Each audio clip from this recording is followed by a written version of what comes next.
Okay. Good evening, everybody. Welcome to another edition of the Complete Sports Media's podcast. I'm your host, Darren Campbell.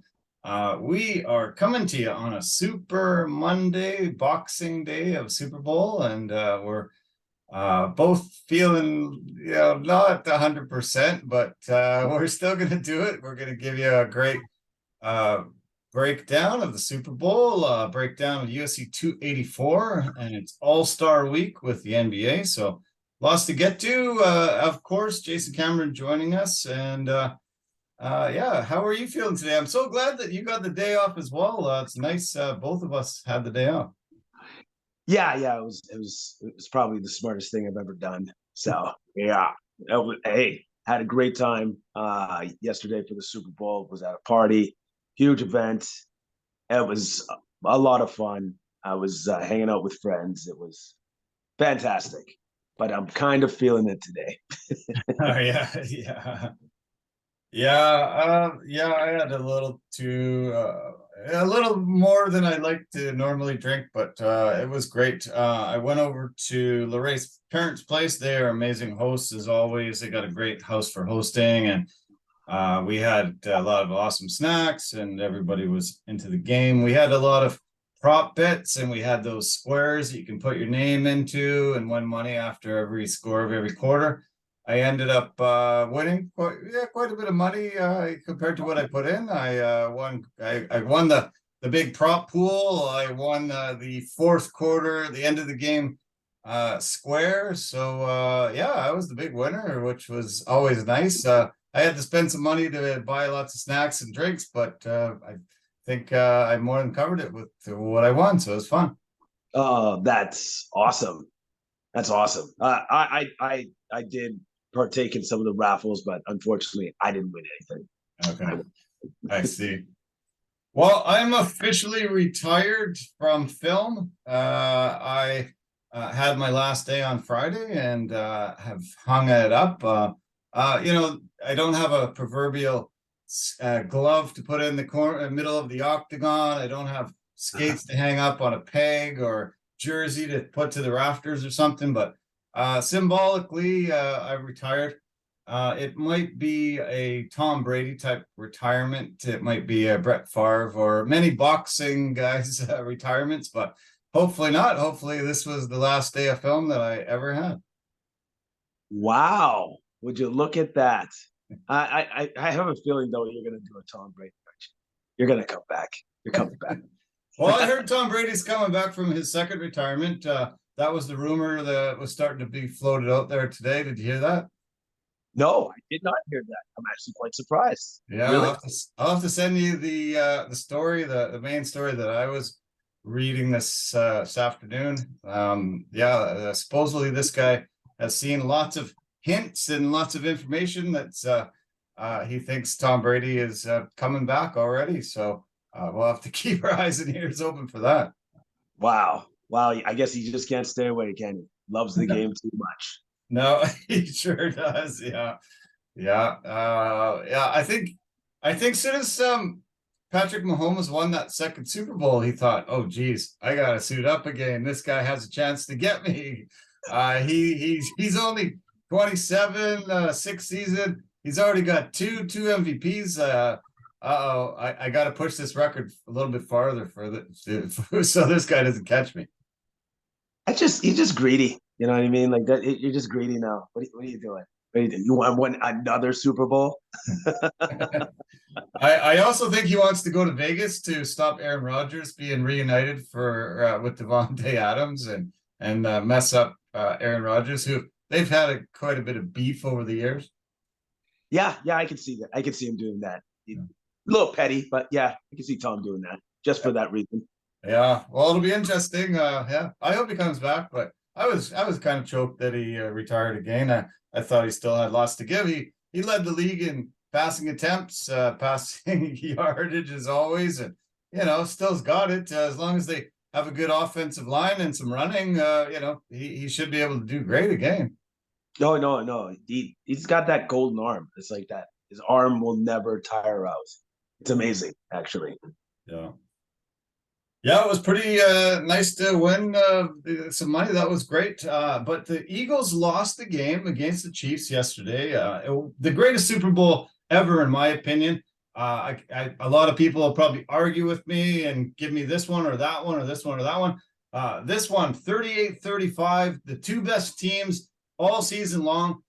Two of the greatest lineups we've ever seen. They got weapons on both sides of the ball on both teams.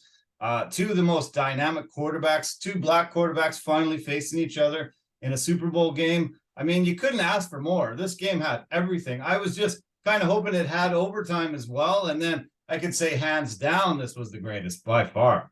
If it went to overtime, yeah, I would agree with you. It'd be hands down the greatest game I've ever seen. But with that being said, the game was just unbelievable, back and forth the entire time, and both quarterbacks were absolutely amazing. The Eagles are hurting today after losing. Had a really good chance to win this game. It comes down to a few plays, and a lot of people are going to break it down and say, this is why, that's why, this is why.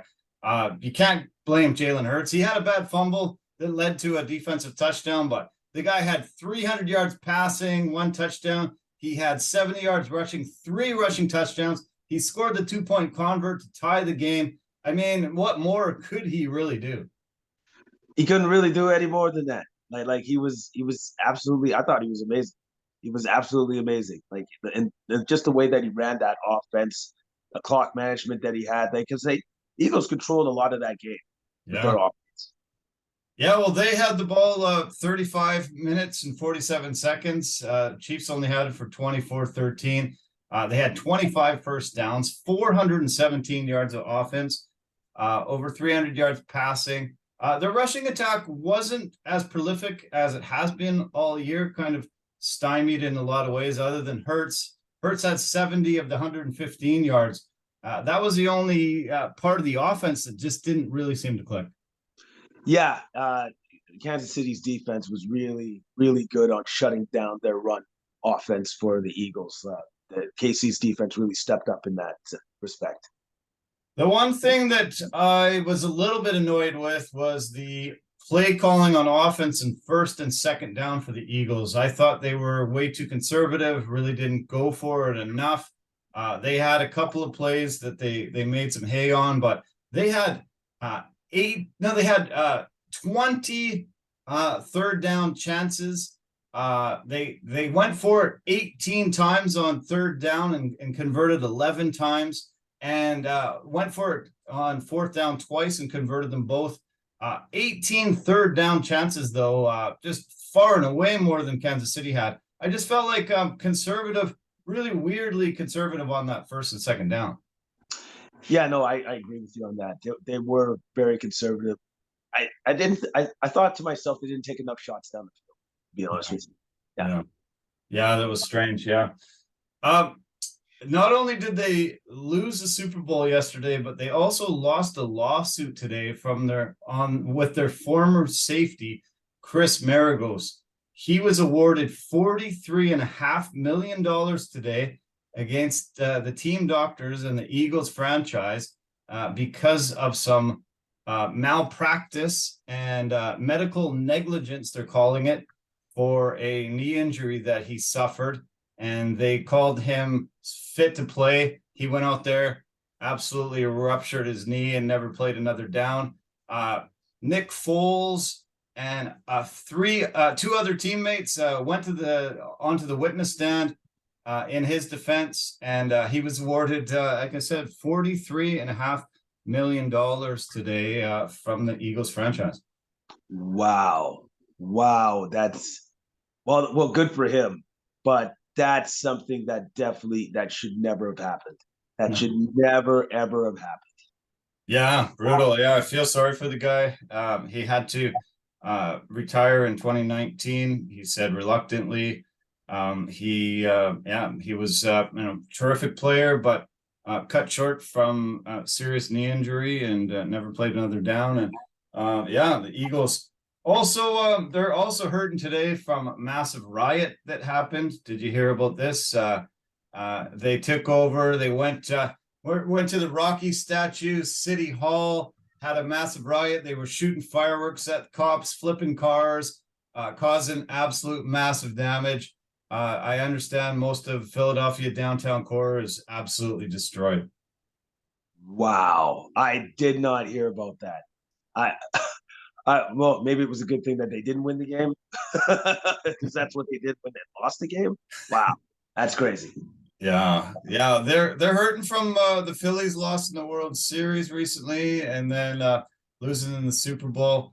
I think actually sometimes when the team loses, we see a little worse of a riot. We had that in Vancouver here 2 times when the Canucks lost in the final. We had some obviously bad rioting in 2011 and 1994, but yeah, I saw a lot of the footage and heard a lot of the a lot of fans got arrested. A lot of people down there. Usually, it's hooligans and anarchists and guys that stir it up. But then, unfortunately, it filters into the fans and some of the people down there to celebrate. And yeah, I heard it's ugly. That's unfortunate, man. Like, because like it just gives the whole city a bad look, Yeah. when people do these sort of things. Yeah. Yeah, as I said, I feel like it was the greatest Super Bowl ever. Started off well. The Eagles were able to march down right away. Jalen Hurts was able to get a touchdown. Kansas City went down, scored a touchdown. It was Hurts again getting another touchdown. They went back. He fumbled the ball. Suddenly it's 14-all. Eagles were able to get a 10-point lead into halftime, 24-14. And you thought, wow, they're controlling the ball. They're really dominating in most of the facets. Other than a fumble, really, they had held Kansas City to only 7 points in that first half. But Andy Reid, the offensive genius that he is, the really solid long-term coach, just went in, made some adjustments. They came out in the second half. They were never stopped in that second half. They got 3 touchdowns in a row, got that late field goal to win the game. And I think it came down to Andy Reid's experience against Nick Sirianni's inexperience and the adjustments that they made at halftime. The Chiefs were able to pull out the win. Yeah, like this, they say it's a game of inches, and just those adjustments that Andy Reid made at halftime, that was enough for them to swing it for the win for the Kansas City Chiefs. Yeah. You mentioned just before we started that you thought the clock management by Andy Reid was fantastic as well. Oh, it was unbelievable. Because at first, here I am, I'm thinking to myself, why didn't he score? Right? Because like he slid down. And so I'm like, oh, what's he doing? And then I'm looking at the clock. I go, oh, is that what he's doing? And just, it was brilliant. It was a brilliant, calculated move on his part. Yeah, a lot of people where I was watching were saying, what the heck is he doing? Why didn't he score? He should have just punched it in. That would have given them a 6-point lead, then eventually a 7-point lead. It would have, pushed it, at least up to, having a touchdown lead. Hurts gets the ball. He has to march it down. Usually they're going to get about the 20, 25-yard line, has to march it down the field in less than 2 minutes to get it. But they decided, no, we were going to just wind it all the way down, let Butker kick that field goal, give him almost next to nothing left on the clock, and it worked out perfectly. Yeah, exactly. Like it literally worked out perfect. Like just with the fact of having the foresight to say, we're just going to work the clock down and not give him a chance. Yeah. No chance. So what does this do for the legacy of some of the main players here? Let's start with Patrick Mahomes. Obviously, he had a bit of a struggle early on, but his numbers in the end were great. And he's got his second regular season MVP, second Super Bowl MVP, 2 championships in 6 years, 5 years as a starter, has really just been dominant, has taken Kansas City in the last 5 seasons to 75 wins. And this has just been the dominant team over the last half decade. What does this do for the legacy already of Patrick Mahomes? It just builds on just a stellar, you could actually argue right now, already Hall of Fame career. Yeah. And like he's just building on that legacy. Now, unfortunately, fair or unfair, he's always going to be compared to Tom Brady, which I don't know if you should be comparing anybody to that guy, because I don't think it's fair to think it's like, all right, so you got 5 more left to win. Yeah. Like, come on, man, give me a break. Yeah. Yeah, he's put it so far out of the stratosphere. Yeah, it's insane. Yeah, as I said, only 6 seasons in the NFL, 5 as a full-time starter, and so dominant already. A lot of talk today about who are the top 5, 10 quarterbacks of all time.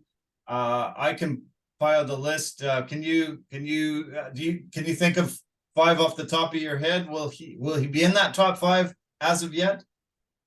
Not yet. No, I couldn't put him there yet. Like, like if we're looking at like the best of the best, obviously Tom Brady's up there. I'd go with Joe Montana. I'm going with like quarterbacks that basically have won multiple Super Bowls. He's got 2, but I would say for him to be put in that upper echelon, I think he has to win a couple more. Yeah. Yeah, I had Tom Brady, Joe Montana, like you did. I had Terry Bradshaw, won 4 championships. I had Peyton Manning, one of the greatest of all time, in there.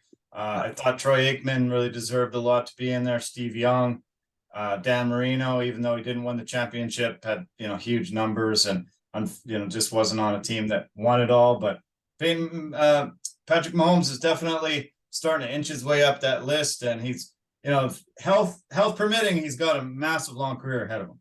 Oh yeah, of course. And I would say this: he wins another Super Bowl, he's definitely in the argument. He's definitely right there. Yeah. I saw him today. He spent the day at Disneyland. He was able to go Disneyland, Disney World, and now he's back to Disneyland. He had a lot of great comments today.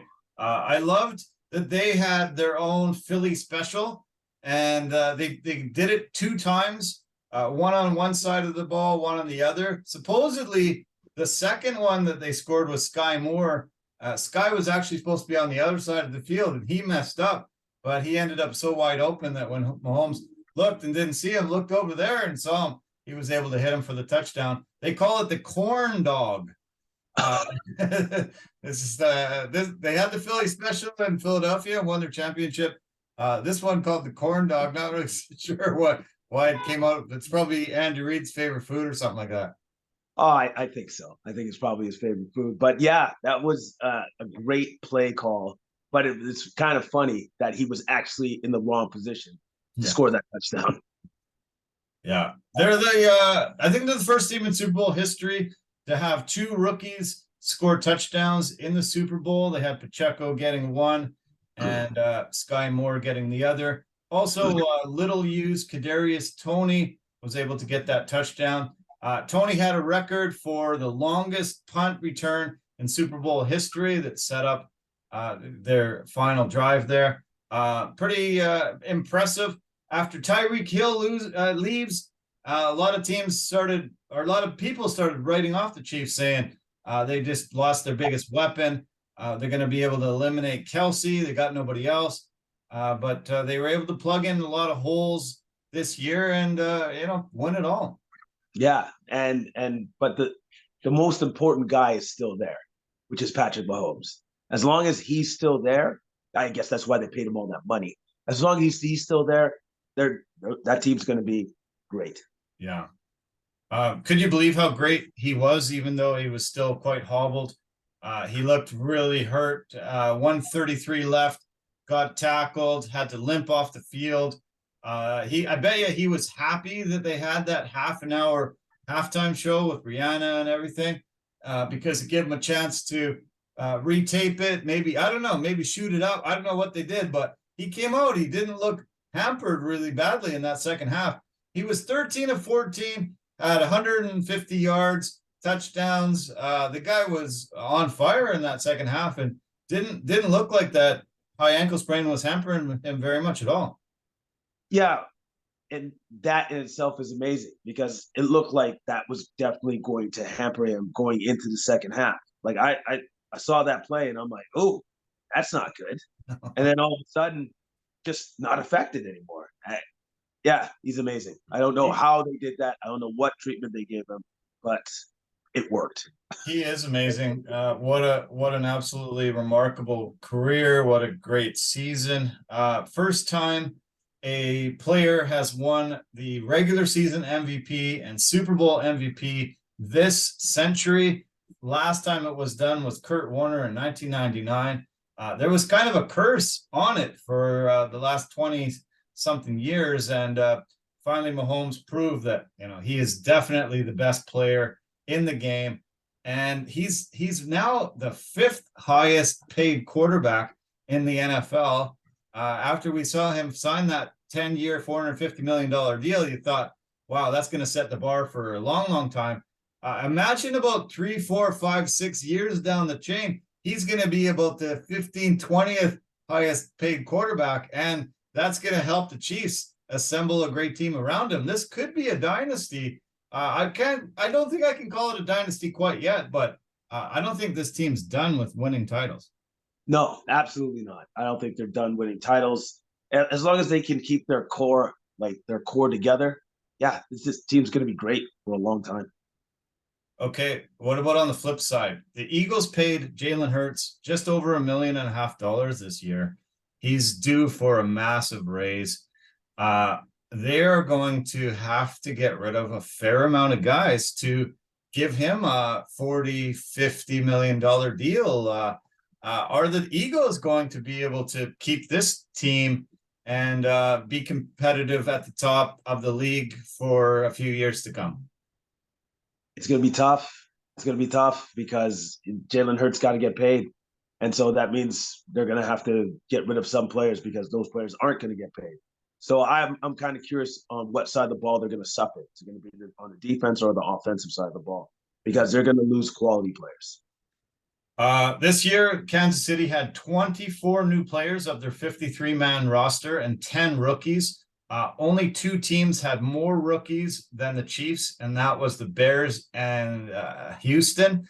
And we know how bad those teams were. Houston, worst team in the league pretty much the whole year. Chicago really couldn't win it all. It's amazing what the Chiefs were able to do, overhauling half their roster and losing Tyreek Hill, like I said, losing Clyde Edwards-Helaire to injury partway through, but plugging holes and doing it well. This is an amazing job by Andy Reid and the rest of this team, coming together and getting another title with that much change. It's got to be tough.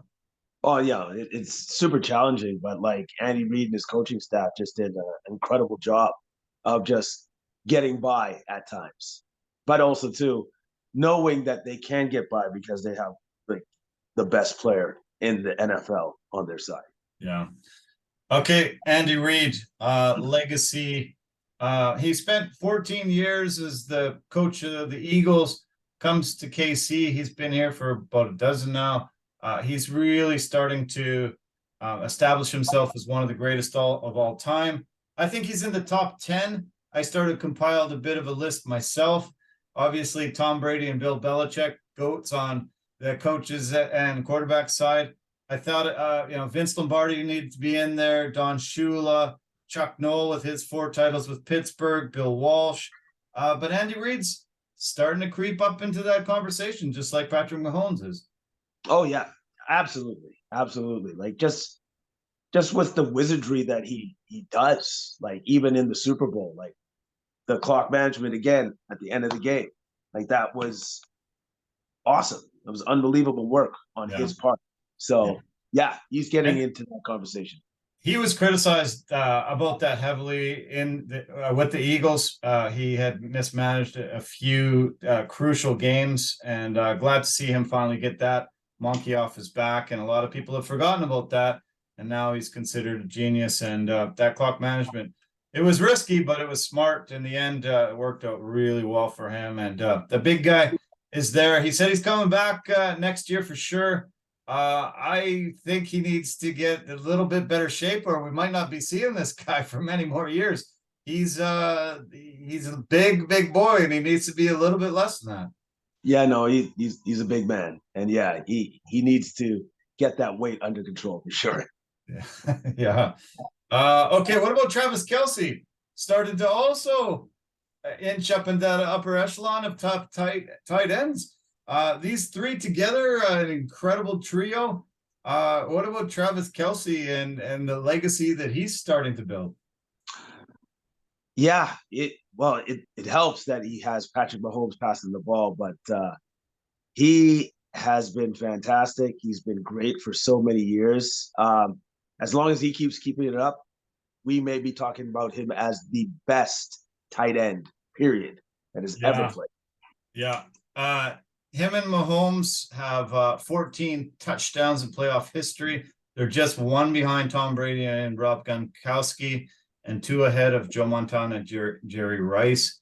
I also compiled a little bit of a tight end list.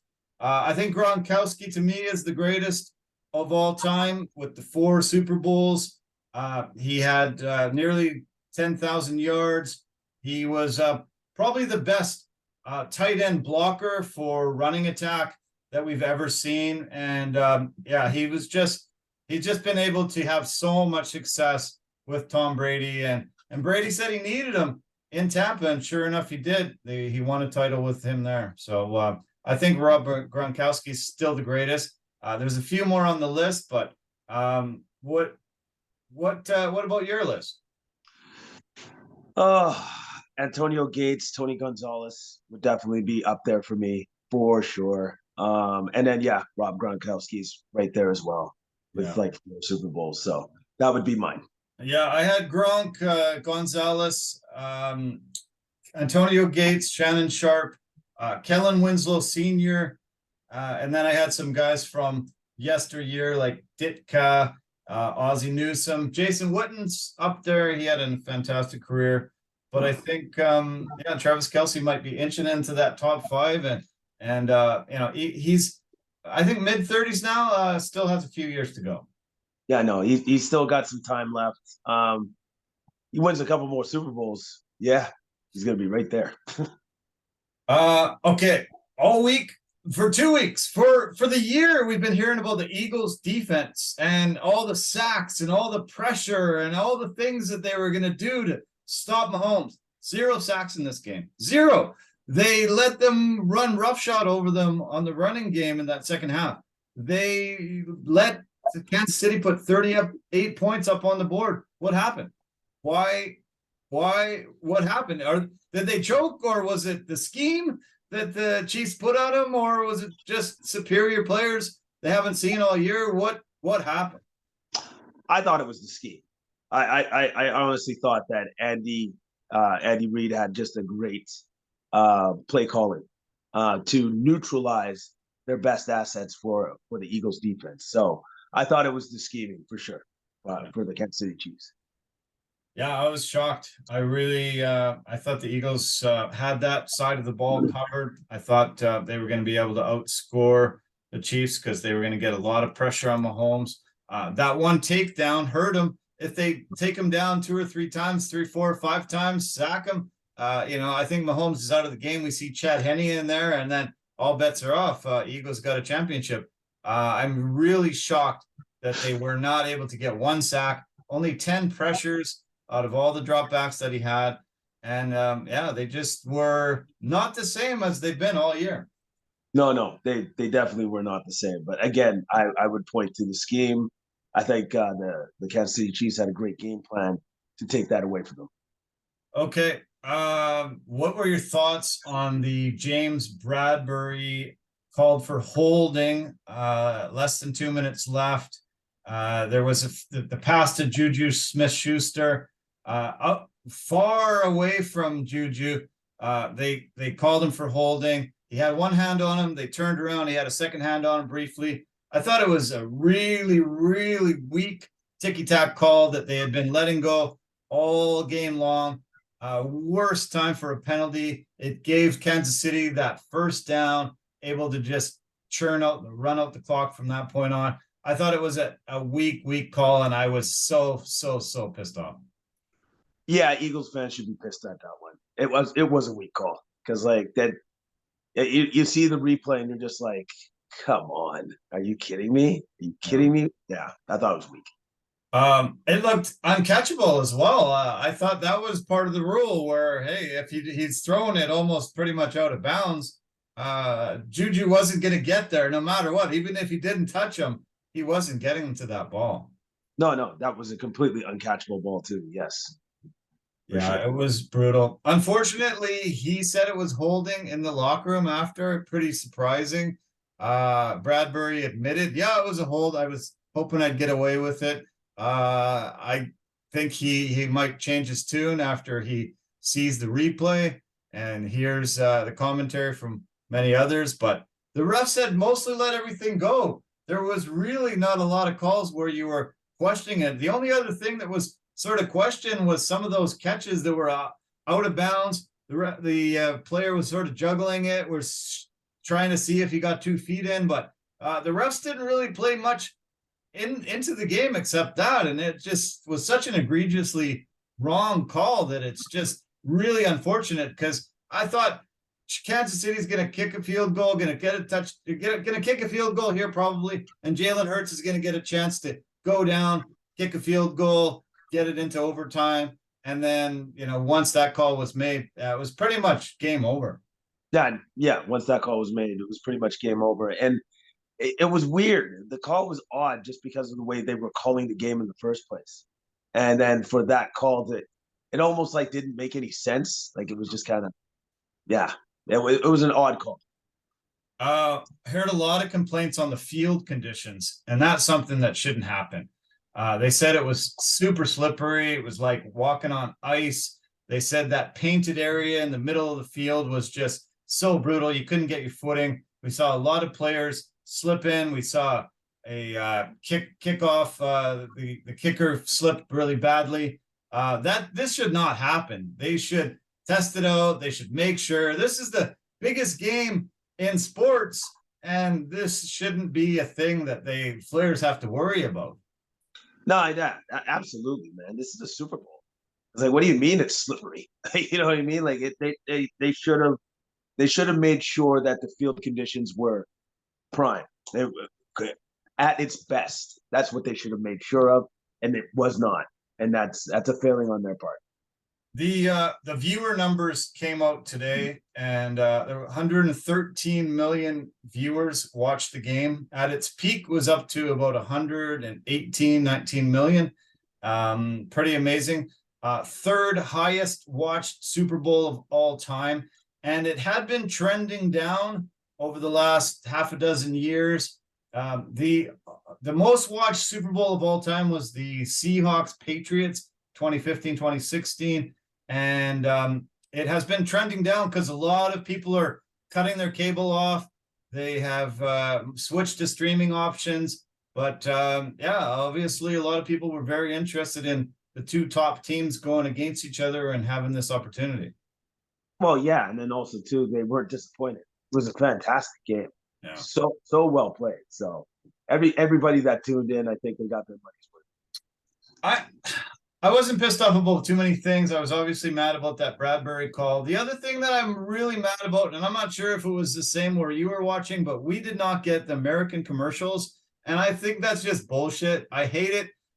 You wait for that. They're paying $6 million for 30 seconds, and so much anticipation is building for these commercials, and we didn't get any of them. The commercials sucked. They were just brutal. I was like yawning every time they had the commercials on. None of them made me laugh, made me interested in whatever product was being sold. I don't know why Canada's so lame and we can't come up with great commercials, even if we don't have tons of money. It was just so brutal, and I have to watch with the American commercials from this point on because I just get disgusted with these Canadian commercials. None of them were good. It was horrible.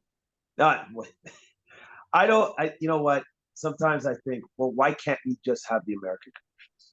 You know what I mean? Like, why can't we do that? Because you are absolutely correct. Our commercials are brutal. They're just so horrible. It's bad. Yeah, it was pathetic. It was so pathetic. It was brutal. We had done a lot of prop bets, and we had first beer commercial, first chip commercial, first this commercial, first that, and none of them came. They didn't have one beer commercial in the entire day. They didn't have one snack commercial the entire day. There was none of the things that you're always excited to see and wanting to see.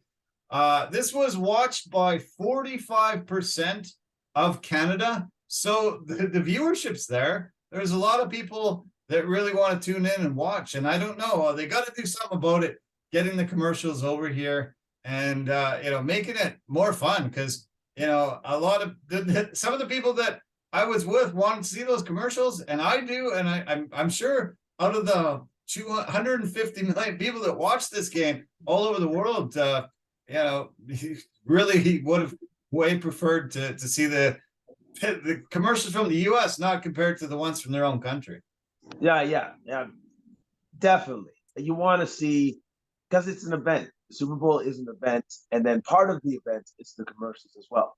And the fact that we always get the short end of the stick every year is brutal, and it sucks. Yeah. The other big thing that lots of people are talking about, obviously, is the halftime show.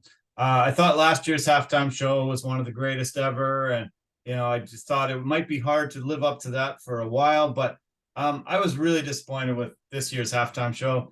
I didn't think Rihanna was very good. I think that the fact that she's coming off a pregnancy and she's pregnant again really, really diminished her dancing ability, her chance to really light it up and do big things. And I didn't like it at all. I thought she should have had some surprise guests join her also on stage, and I was pretty disappointed in how it ended up turning out. That wasn't very good. It wasn't very good. Like I wasn't even interested in it, to be honest with you. And then when I heard when she played the song "Run This Town," I thought, "Oh, is Jay-Z gonna come in?" Like then none of that happened. And I'm like, okay, no, I'm definitely not. She hadn't performed live in 7 years. So why are you pulling somebody sort of off the scrap heap? Like 7 years. Like it would be nice to go and do something that I haven't done 7 years and perform in front of that many people. You're going to be rusty after 7 years. She has a lot of hits, and there's a lot of good music that I'm sure people were really excited about. But I thought it really just did not turn out great. I don't think it looked as cool maybe as it did in the stadium with them being elevated on those platforms. That might have been a lot neater live. I thought a lot of the dancers she had did a lot of cruel moves. I think they could have done maybe some costume changes as well, but it failed for me, and it's too bad. I like Rihanna. I like some of her music. I think she could have done much better with some guests and just a different type of performance. I saw her lip syncing too, and I thought, that's something that you shouldn't do if you're going out there, because most of us can lip sync. You should be singing your lyrics to the audience. No, I agree with you that you should be singing your songs and not lip syncing your songs, And I don't know. I just thought that the whole halftime show felt flat. Yeah. Weird thing that was reported today, actually kind of reported a little bit over the weekend, but reported today that the Eagles offensive coordinator Shane Steichen is now the head coach of the Indianapolis Colts. Do you want to go from the penthouse to the outhouse? What are you're going into the Colts organization that's fired 2 coaches in the past season. Jeff Saturday brought in as a weird move. They don't have a quarterback that's doing anything. They just this organization seems like in a shambles. I know it's great to get a step up from that assistant coach role to head coach, but I don't think this is a good move. You know what? He's probably taking a risk. Because sometimes if you get this opportunity to become a head coach, it doesn't come around all the time, and he's probably just he's taking a chance. He's taking a chance with an organization that's run by a kind of quirky owner, Jim Irsay. So he's taking a risk, but hey, this is his chance to be a head coach, and he took it. I heard the rumor that Jimmy Garoppolo is their preferred quarterback to take over. He's not exactly the scrap heap guy that they've been going for the last four different quarterbacks. So maybe that's a fit. What are your thoughts? Uh, you know what? I think his price is right. I think that's why they're going for him. Like, like he's affordable. So and also too, Jimmy G, he wins. He doesn't always look great, but he does win. That's one, yeah. That's important. Yeah. Derek Carr is set to be released by the Raiders either tomorrow or Wednesday. That saves them $40 million in guaranteed money. They had sat him down in favor of Jarrett Stidham partway through the year this past season. They had a trade in place to the Saints, I hear, and Carr said, "No, I'm not going to accept any trade." And so he will be released, I would say, almost guaranteed. And where do you think he lands? Ooh, yeah, there's a couple spots that he could go to. Maybe maybe not the Jets. I was thinking the New York Jets, but maybe not because now they have White there. Maybe the Carolina Panthers. There's a couple places that I could see him go to, but all the places I'm thinking of aren't great teams. Do you know who the new offensive coordinator is with the New York Jets? Nope. Who's it? Nathaniel Hackett. Oh. I don't think any quarterback's chomping at the bit to go and be under his control. It's crazy. I don't even understand why the Jets would bring him in.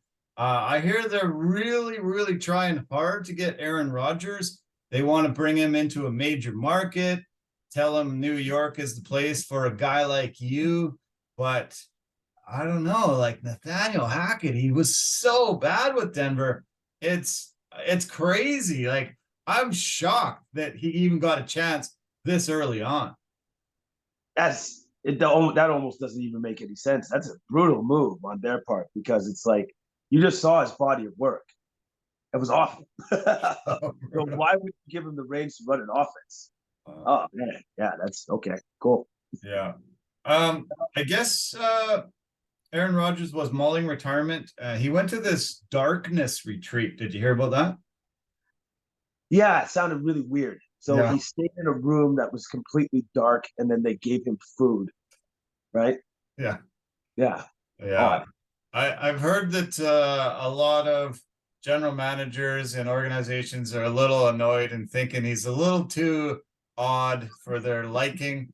And he has kind of kept the Packers in limbo year after year after year. Last three seasons, mulling retirement, not sure what he's going to do, keeps going on these retreats, taking drugs, doing things, acting kind of creepy, wondering, thinking about taking over Jeopardy, lots of weird stuff. I think there'll be takers, but where do you think he goes? Do you think I mentioned it last week that I think he goes to Vegas, reunites with Devontae Adams and is there, but where do you have any thoughts or do you have any insight? I'm gonna be honest. I agree with you. I think his best option is to go to Vegas and Yeah. reunite Devontae Adams because like the Raiders are good. They're a good team. What they need is a quarterback and a good one at that, and he fits the bill. It makes sense for people to go there. The Packers started off horribly this past year, but they got better and better and better as the season progressed. He started getting comfortable with those rookies and the guys that came in to replace Adams and the guys they lost. In September, they were only scoring 16 points a game, which was 27th in the league. It moved up to 19 and a half in October. That became 23rd in the league. November, 22 and a half points.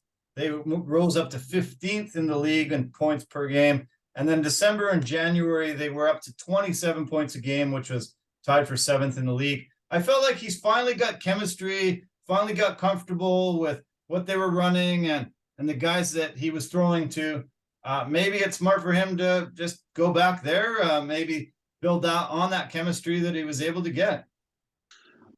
Yeah, well, it's an option, but you just never know what he's actually thinking, because like he's just, it's almost like, wherever the wind blows for that dude. Like I think his one of his best opportunities is just to go back to Green Bay and just play there. But yeah, we don't know what he's going to do though. We don't really know. I heard some rumblings about his contract, and it was 3 years, 150 million. So everyone just keeps saying 50 million, 50 million. Has the top quarterback. But I heard that he got 30 million last year, and he gets 30 million for the last year of the contract, and he actually gets 90 million this year. And they built it in that way to sort of just discourage any team from going after him. If that's the case, do you think maybe a deal can be worked out with Green Bay taking on some salary or something? But I don't know if that's the case. 90 million, like, who's going to be able to take him on? If that's the way his deal is structured, then he's not going anywhere. Nobody could afford it. and that's kind of crazy, actually, to give him that much money for 1 year. Wow. Yeah, it's pretty nuts, and I was pretty shocked to hear that. I don't know what the case is, but we'll see. So great year, great NFL season. Pretty awesome to see the top two teams all year end up meeting each other. Fantastic Super Bowl. I think this is a win-win for the NFL, and the popularity just seems to be rising and rising again. And we're going to see another $16 million added to every team's salary cap. And, I think onwards and upwards with this league for now. I think it's going to take a dip as the tackling starts decreasing, and we're going to see more flag football kind of play, no defense. We're going to see outrageous scores. But for now, I think the NFL is in a great position. Yeah, I would agree with you on that. I think the NFL couldn't be happier with the way that things are moving for them. And also, too, with the culmination of just an excellently played Super Bowl with two of the best teams. Yeah, onwards and upwards, the NFL's in great hands right now. Okay, but we're not done with football. The XFL starts this Saturday. How stoked are you? I didn't know it was starting. Now, hold on a second. XFL, does The Rock own that? Yeah. Wow. Okay. Yeah. Great. 113 million people watch the Super Bowl game. Do you think they'll get 10% of those viewership? Do you think they'll get 1% of that viewership? How many people are going to be watching the XFL? You want me to give you a number? You want a number? Okay, 50,000 maybe. Yeah. Yeah. It's. Do you think it's just craziness? Even attempting to go up against the mighty NFL like this, having a league. It's not competing against them fully because it's not the same season. But do you think people are burned out from football and are just not going to even pay attention or bother? That's a tough one because, there's some fans that are just diehards. Like that they can't get enough football.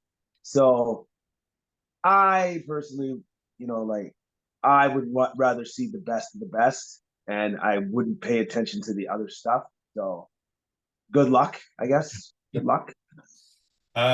Okay. Well, my favorite team in the XFL currently is the Battle Hawks. I'm definitely going to be cheering big time for them.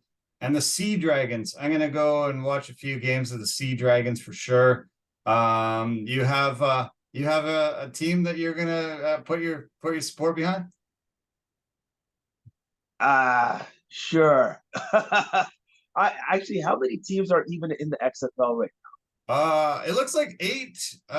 So we've got the Renegades, the Brahmas, the Roughnecks, the Defenders, the Vipers, the Guardians, the Sea Dragons, and the Battle Hawks. So out of those 8 teams, who do you want? Vipers, for sure. That's my team. Okay, Vegas Vipers for Jason. Okay. Yeah, we've got some yeah, I don't know. I'm not sure about the names. Interesting. I don't like guardians, I don't like defenders, and I don't like um roughnecks don't seem great. But yeah, it's kind of weird that we've got this. We'll see. I think it's going to fail miserably. It did in its previous chances before, and I just don't think, even if The Rock's involved, which a guy I really like, I just don't think they have the ability to make this something that's worth watching. Yeah, because like it's just going to be super challenging to get people like invested into watching this product that's already failed. Yeah. So it's going to be hard.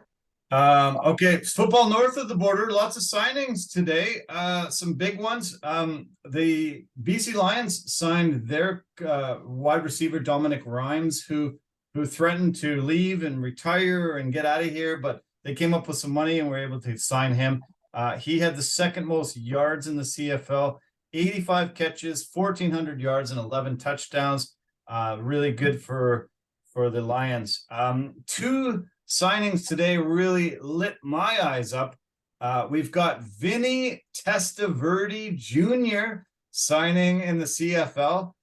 His dad played 21 seasons in the NFL, and we'll see how Junior plays. And also Reggie White Jr. Pretty excited to see Reggie White Jr. I loved his old man. He had an amazing career, and yeah, if his son's even close to how good he was, he's going to be a pretty dominant player. Yeah. He's because Reggie White was one of the most dominant football players at his position ever. So if the son has any of those great genes in him, well, he'll have his start in the CFL. Then maybe we'll see him in the NFL. Listen to Reggie White's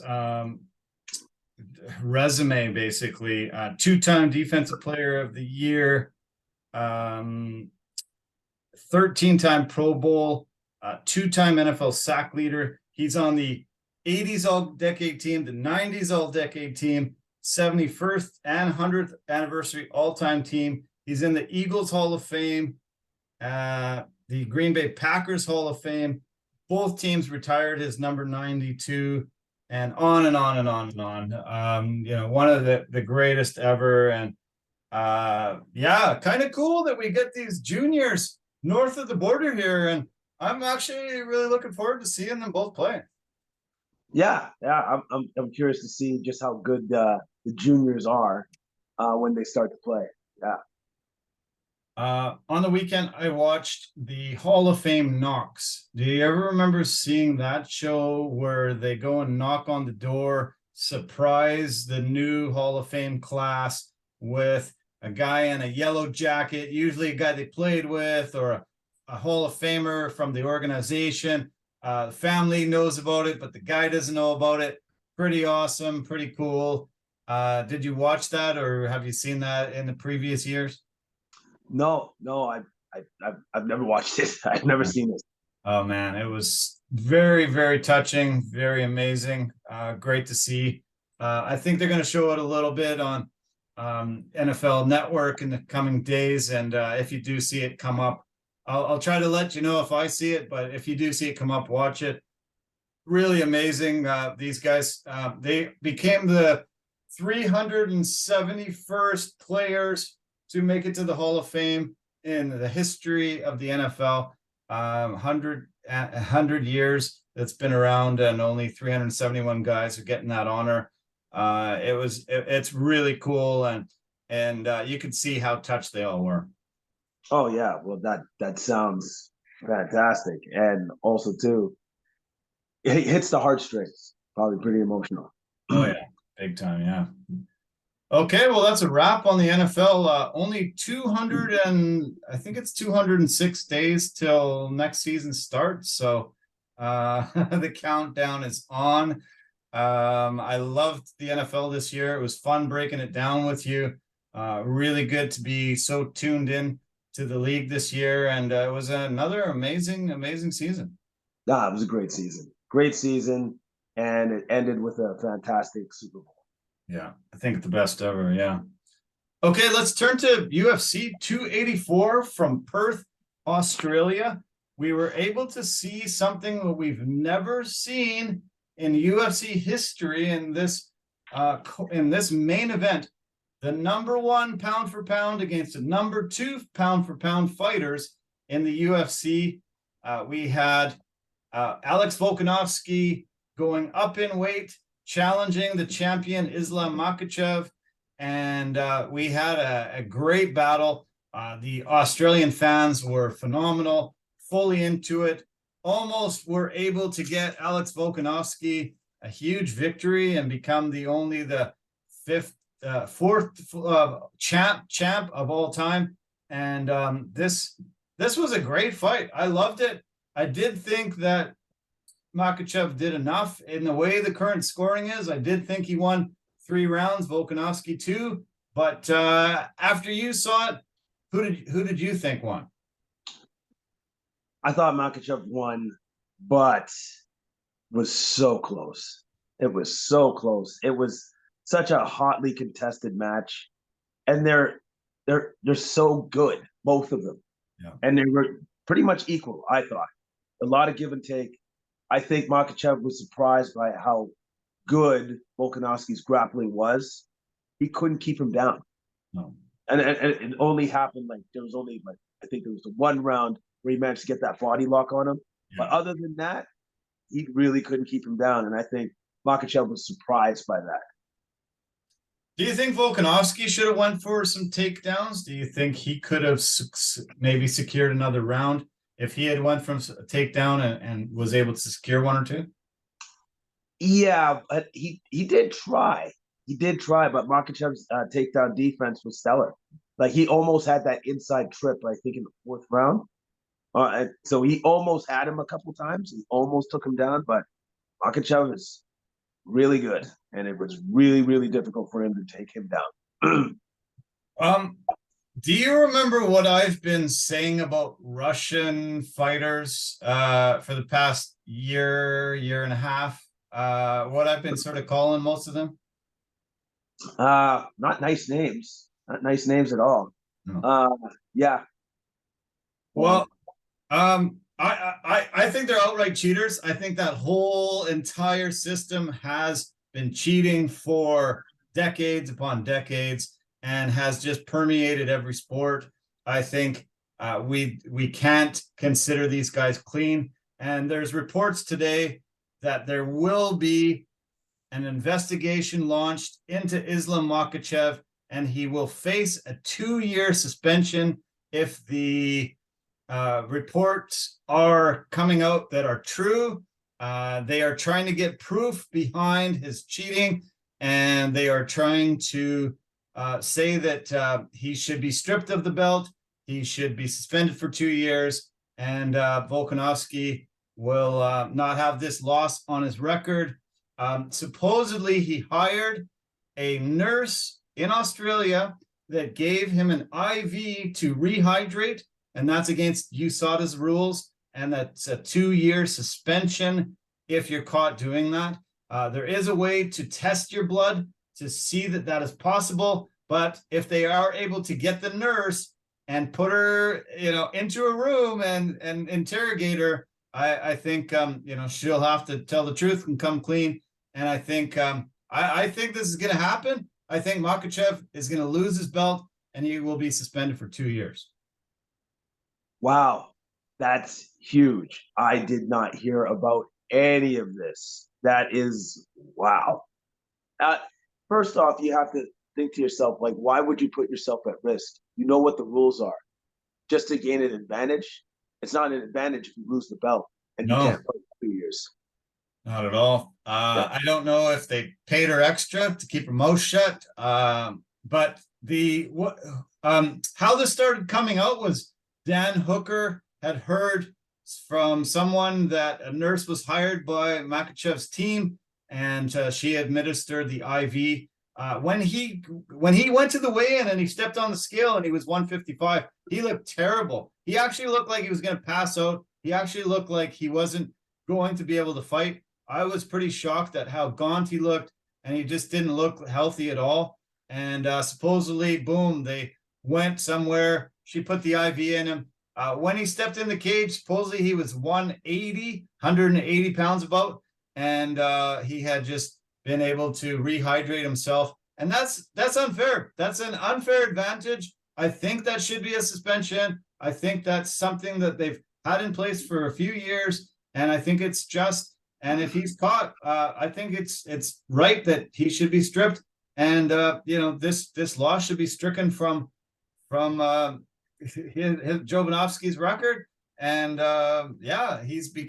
hopefully becomes the champ. He'll have to fight somebody else, and I think he can beat almost everybody in this division if he gave Makachev that tough of a test. Yeah, pretty much. And also on top of that, him rehydrating up to 180 pounds, you could see the difference in the size between the two men, right? I thought to myself, I'm like, why does Makachev look so much bigger than Volkanovski? I was surprised. I was shocked at that. Yeah. But then now you got to give Volkanovski even more credit, because now he's fighting a man that's literally 25 pounds heavier than he was when he stepped into the octagon, and he gave him that much of a fight. That's unbelievable. Yeah. Oh, I think Jovanovski's stock actually rose even in this loss. He thinks he won, and I've heard a ton of people think that he won. Joe Rogan has come out and said, hey, at the end of that fight, we were just slapping, high-fiving everybody, saying, oh, man, he's a champ. He did it. I can't believe he did it. And then they were just stunned when the judges' scorecards were read. Especially the 49-46, which I thought was so pathetic and ridiculous. Derek Cleary had 4 rounds to 1. That was dumb. Nobody had that. Absolutely nobody except him. It was ridiculous, but it was incredible performance by Jovanovski, and he really, honestly, I think he lost from when I saw it. I'm gonna have to watch it again, obviously, but razor thin. And he thought he won. He said his whole team thought he won. Obviously, the Australian crowd did too, but I've heard from a lot of people that said, they heard that Jovanovski really was consensus winner amongst a lot of people. It was close, man. It was close. Like, especially, you can make the argument with the way that Volkanovski finished the fight in the 5th round that he really put a stamp on it. You know what I mean? Yeah. He was dominant in that 5th round. You could tell that Makachev was getting tired. He was he got knocked down. I wish that Jovanovski would have got them to stand back up, and I think he probably could have taken him out with a few more shots. He decided to go down and try to get some ground and pound, but was having a hard time getting some space. But yeah, he was coming on in those last 2 rounds, and it really seemed like, if it was a 6th round, I think we've got a new champ. Yeah, if there's a 6th round, for sure, because that's the other thing that I was so impressed by with Volkanovski, is his cardio was absolutely insane. Yeah, it was so impressive, the pace that he was able to put on Makachev, and you could see that it was beginning to tire him out. So where do we go from here? Is there a rematch, or do they both go to the respective divisions? If Makachev, escapes this, do they both go to the respective divisions and fight the top contenders? I would say so now. Yeah, they go back to their respective divisions. They fight the top contenders. But I guess now also too, we have to see if Makachev even keeps his belt. If all of this stuff, if any of this stuff is actually true, then he's not going to be the champ anymore. Yeah. Okay. So who does Makachev fight if he's still the champ? There's talk about Beneil Dariush, possibility of Dustin the Diamond Poirier again, or the winner between Conor and Michael Chandler.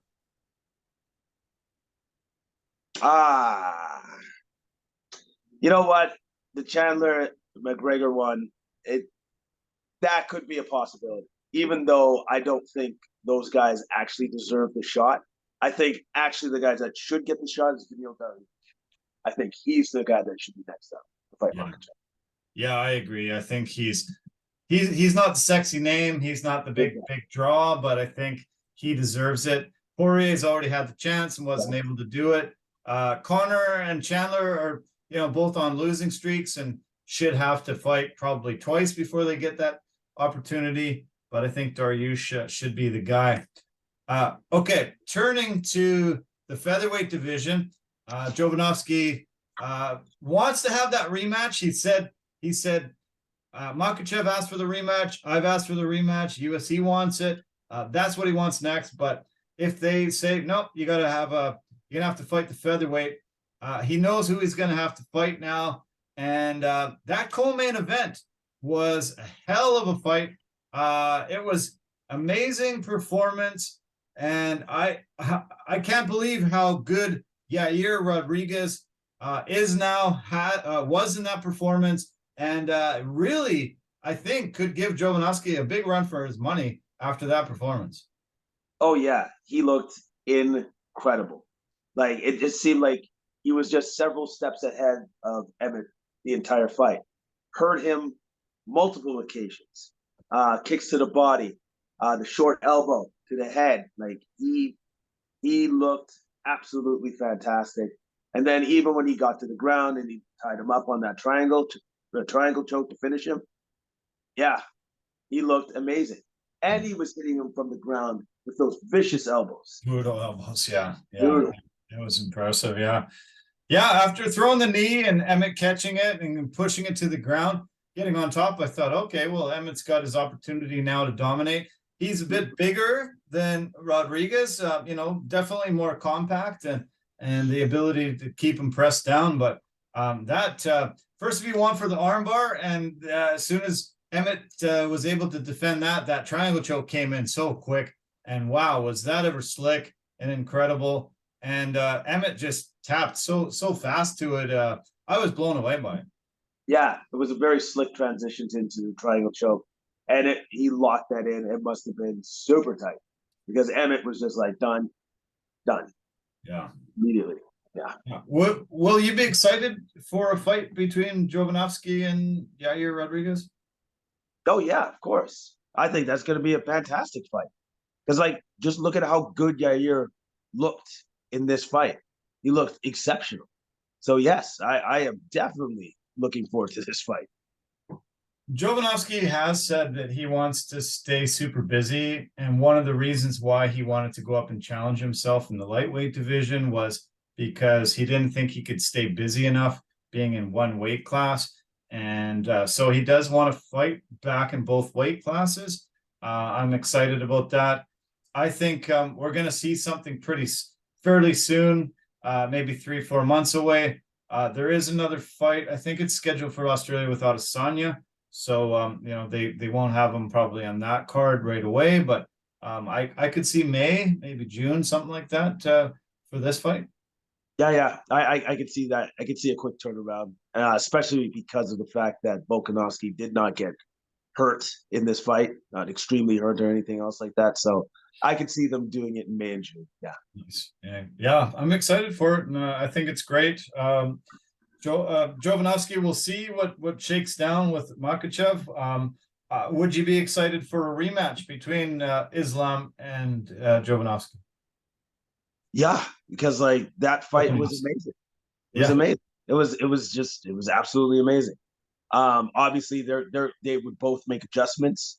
And so I'm curious to see what adjustments that they would make when they fight each other and see how that pans out. Yeah.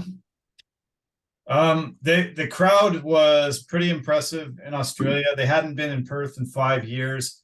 But Australia has had some amazing crowds. But this one seemed to reach its fever pitch when Jack Della Maddalena came in. He's a Perth guy, must have had hundreds and hundreds of fans, local fans, family, friends in the crowd.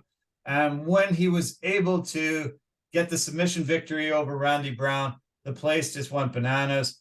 This was a hell of a performance over Randy Brown, who I thought was moving really well, sticking and moving, and looked really good early on. But once he got hit a few times by Maddalena, it was a quick victory for him. Yeah, because Brown was utilizing his reach really, really well. Yeah. But once Maddalena hit him with that right, Oh, it was pretty much game over after that. He just fell right on his face. Like he Yeah. did not get his hands down. He was on his face. It was a vicious, amazing shot that Brown was just not able to withstand.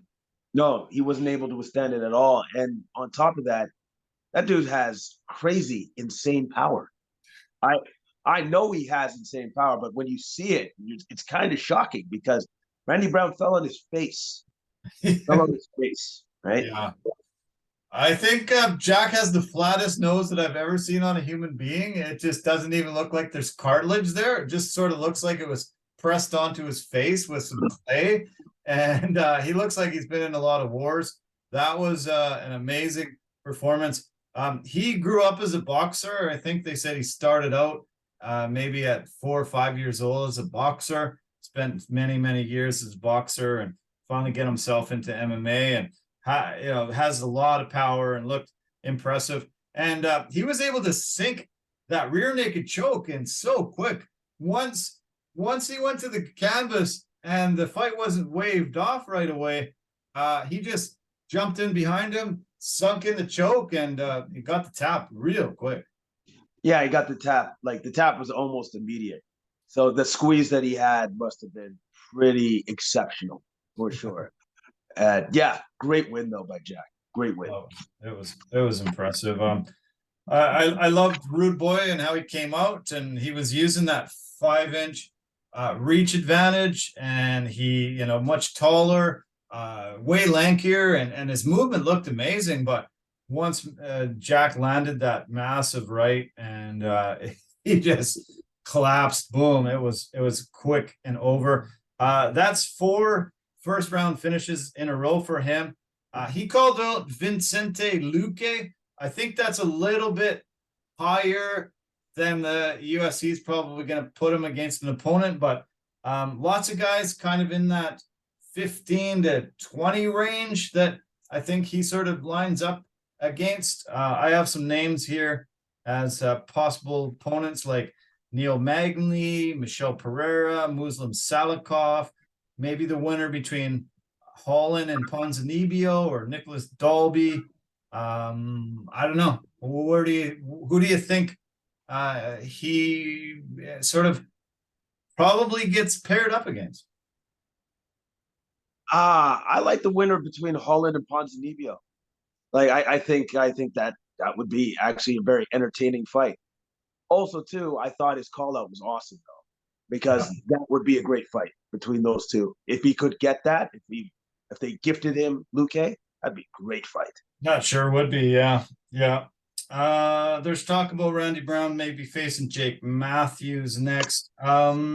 Jack said he's going to Bali for a vacation, and he will be out of commission for a little while he goes there and has a nice getaway. So we might not see him for 3-4 months in the cage, but man, after that performance, you think he wants to jump on to somebody quick and keep rocking, because that was awesome. And the Australian crowd, wow, just gave me goosebumps hearing how loud they were roaring for him and how happy they were when he got his hand raised. There was 10 Australians on the card. We had a New Zealander as well. Justin Tafa fought Parker Porter in the heavyweight battle. Tafa came in only a 5-3 record, 5 KOs, but 3 losses out of 8 fights. You're gonna maybe take him a little lightly that he doesn't, finish off every opponent to getting a 3 loss out of 8 fights. Not great. Parker Porter has fought guys like John Jones, Gabriel Gonzaga, a lot of tough heavyweights, and you thought, okay, I think this is Parker Porter's fight to win. But as soon as Tafa landed that walk-off knockout, it was over. It reminded me of Mark Hunt doing that before, and it was pretty cool, and another massive roar from the local crowd. Yeah, it was awesome. Huge left. And I love the fact that Tafa was just, I believe he looked down at him and said, yeah, you're done, and just walked away. Yeah, I love knockouts like that when they can just, they realize, no, this guy's not getting up. And Go ahead and finish it, Ref. I'm finished for my day, and it's cool. We don't get to see that too much, but I love the roar from the crowd. It was incredible. I've heard some possibilities of opponents for Tafa now. Maybe Augusto Sakai, Rodrigo Nascimento. I even heard maybe Tanner Bozer. Tanner Bozer did tease everybody on social media the other day saying he's got an opponent. I haven't heard of who yet. Maybe Parker Porter might be a guy that is a good opponent for him. But yeah, we'll see what shakes down for both these two big heavyweights, both at the 265-pound limit and both with a lot of power and skill. I'm looking forward to both of them fight, but Tafa, he's definitely back up on the winning track, and very impressive win. Yeah, very impressive win, and I look forward to more walk-off KOs from him.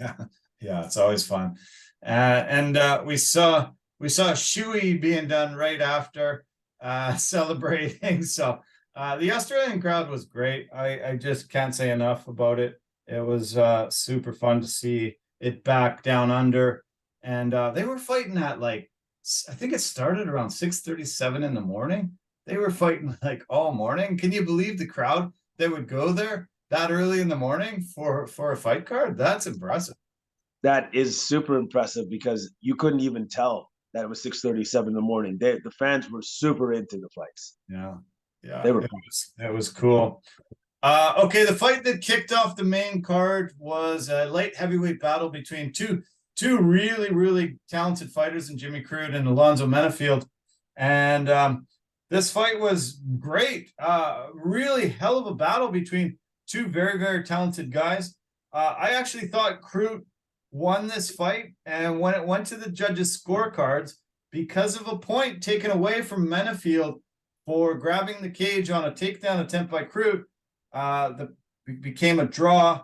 Menafield was going to win this fight on a split decision on two cards. He would have won 29-28. Crute won the other card 29-27, but it would have been 29-28 Crute if without the point. I was quite surprised that it ended up in a draw. I thought Crute won, but I think they're just going to run this back. This is a draw. Really good, talented fight. I liked it. I think we're going to see the rematch. Yeah, I definitely want to see a rematch. It was very close, very well fought by both men. I thought Crute had the advantage in the grappling, and then Menafield hit him with some bombs, and that Crute managed to will himself past. Yeah. Because there were certain times where I'm like, he is out on his feet. I have no idea what's keeping this man up. That's true. Yeah. It sure seemed like he could have definitely gone down, and he had. Menafield is massively powerful, and he had landed some big shots, but Crute was able to weather that storm and keep on going. And it was an entertaining fight, and I wouldn't mind if they run it back. Oh, no, I hope they do. I hope they do, because it was an incredibly entertaining fight. The feature fight on the prelims, another Australian guy, Tyson Pedro, fighting Modestas Bukauskas. And you had mentioned that Bukauskas was coming back after a horrific knee injury. Really impressive that he was able to come back and be in the cage again after suffering that. But and he was he actually was a late replacement opponent for Pedro. Pedro was supposed to fight Min Jiang before, but got pulled out. So Bukauskas was the guy. But Pedro had a good performance and got the decision win. I enjoyed his performance, and he looked good. Good takedowns, good striking, and I thought he won the fight. Yeah, he did look good. I you know what though, I wasn't impressed with Bukauskas because of the fact that he was such a late replacement, and he fought very well. Yeah. Very well. Yeah, that's true. Yeah, for sure. I agree. Okay. Let's talk about the Culibao. I can't even say this guy's name. Melsik Bagdasaryan. I guess I'm going to try to say it like that. Bagdasaryan had come in with 4 knockouts in under 32 seconds. And I thought, yeah, look out, he's going to really take it to him. But Kulabau was able to drop him with a jab, got his back and sunk in a rear naked choke, just like we talked about a little earlier. Force tap, got his first career win by decision there, by submission there, I mean, and got the victory. It was very, very quick and really assertive, getting that rear naked choke victory. Yeah, just the speed at which he did it, which was the most impressive thing to me. But the fight was kind of in jeopardy. I didn't know if he would be able to continue when he got that low blow. Yeah, because he looked like he was in a tremendous amount of pain. yeah. He said he lost some of his junk up into his body. He said it wasn't coming back down, so he wasn't sure he could continue if it didn't. But he said finally they dropped and he was able to get the win. Wow, because that's I was worried. I didn't know if he would continue because you could see the pain on his face, and it was like, wow, okay, well maybe he can't continue. Yeah, it was a little rough. I agree. It was a little scary.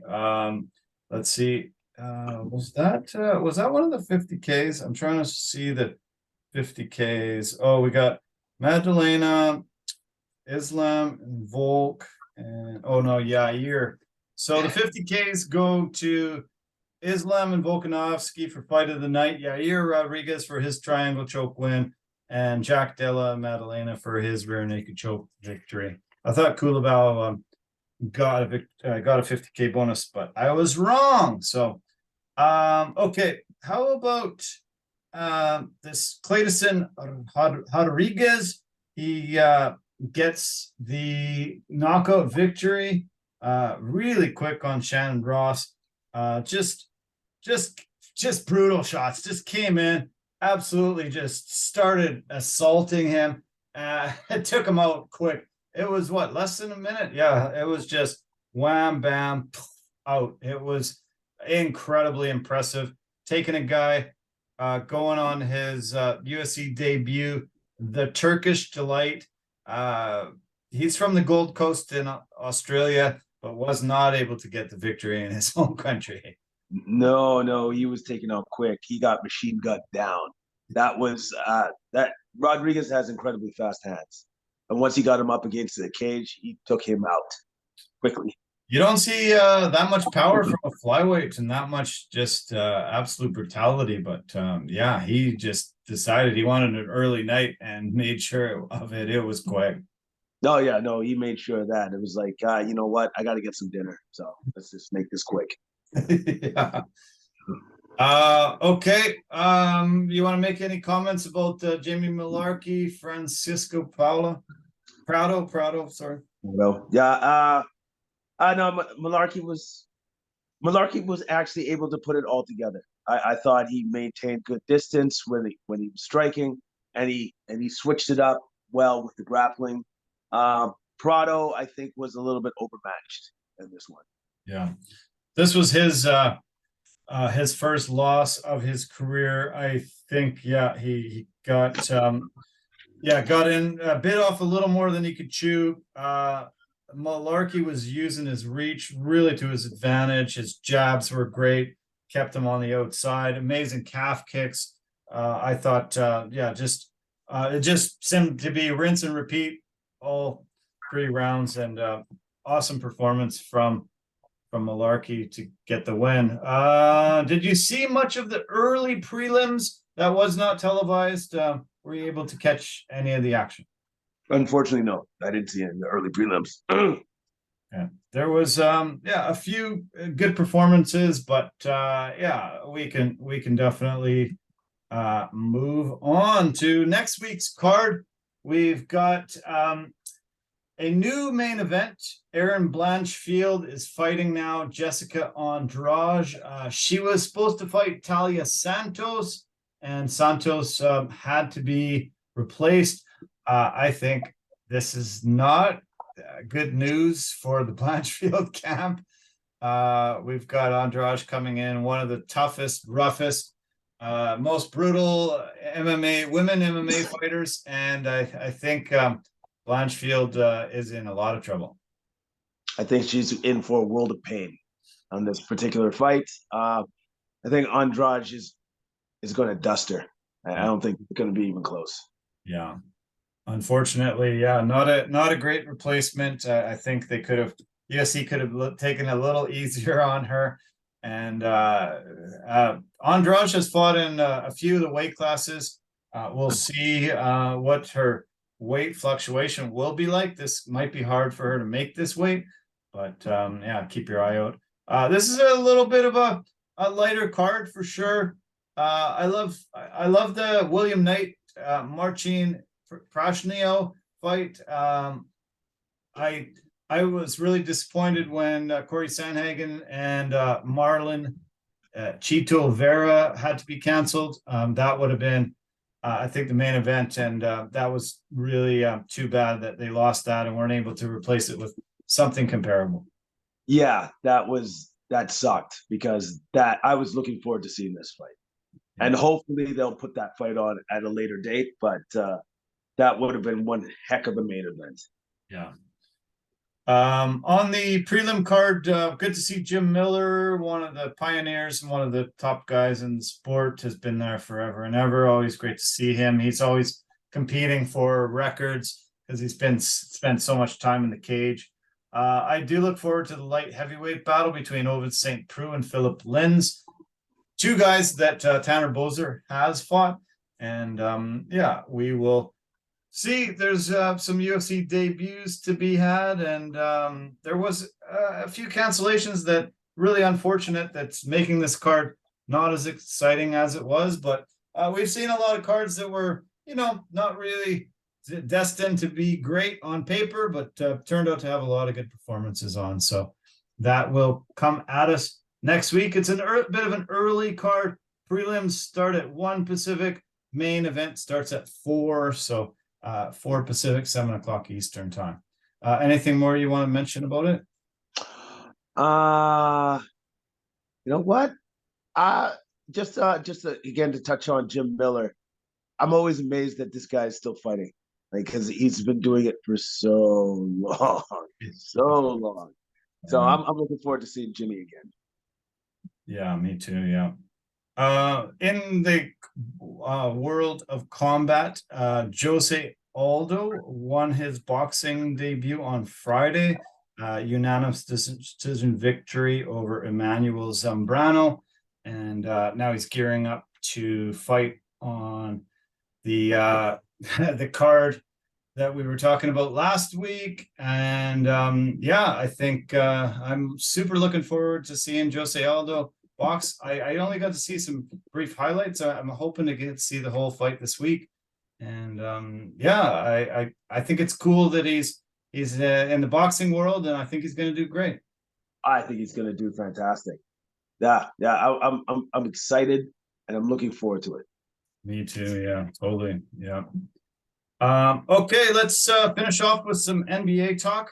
It is All-Star Week. There's only 29 games on the schedule this week. We had a bunch tonight. Thursday, there's a light schedule, about 3 games, and then they got a whole week off. The All-Star players won't, but the rest of the league will. They won't have games until the following Thursday. This is the 72nd All-Star game coming out of Utah. I think they've changed the format and different things. I like that they're picking the players half an hour before the start of the game. I think it's going to be cool to see Team Giannis, Team Lebron going, he's mine, I'm going to take him, you take him, I'll take him, it's going to be kind of cool and fun. And I really hope, I haven't heard 100% that they're doing it on the sidelines, but I hope that that's the case, and we can laugh, especially the first pick, the few picks of former teammates or teammates of them, and the last pick. All those will be hilarious to watch. Oh no, it's going to be entertaining. It's going to be good for a laugh. I'm just kind of curious to see who's going to be picked last. Yeah, that guy will never live it down. That's true. Yeah, that's true. I'm very anticipating waiting for All-Star Saturday night. The participants are going to be announced tomorrow on TNT, the early broadcast, 4 p.m. Pacific, 7 o'clock Eastern time. We'll find out the dunk, three-point shootout, the skills people. I'm hoping that we get, some really great talented players. The skills contest is usually pretty fun, and that dunk contest, if they can get some really great guys that battle it out in the end, it's very entertaining. And they have the All-Star Celebrity Night Friday, Celebrity Game Friday, skills on Saturday, and then the game in Utah on Sunday. Are you looking forward to the festivities? Yeah, it's always fun. It's always fun to watch. Like hopefully the dunk contest is actually good. Hopefully they get some named people in there for the dunk contest. And then, like seeing the skills competition, I really like that stuff too as well.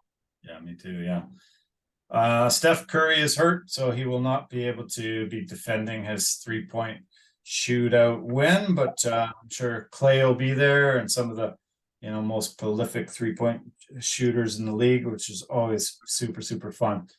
Okay, this is the first podcast we've had since LeBron James became the all-time leading scorer in NBA history.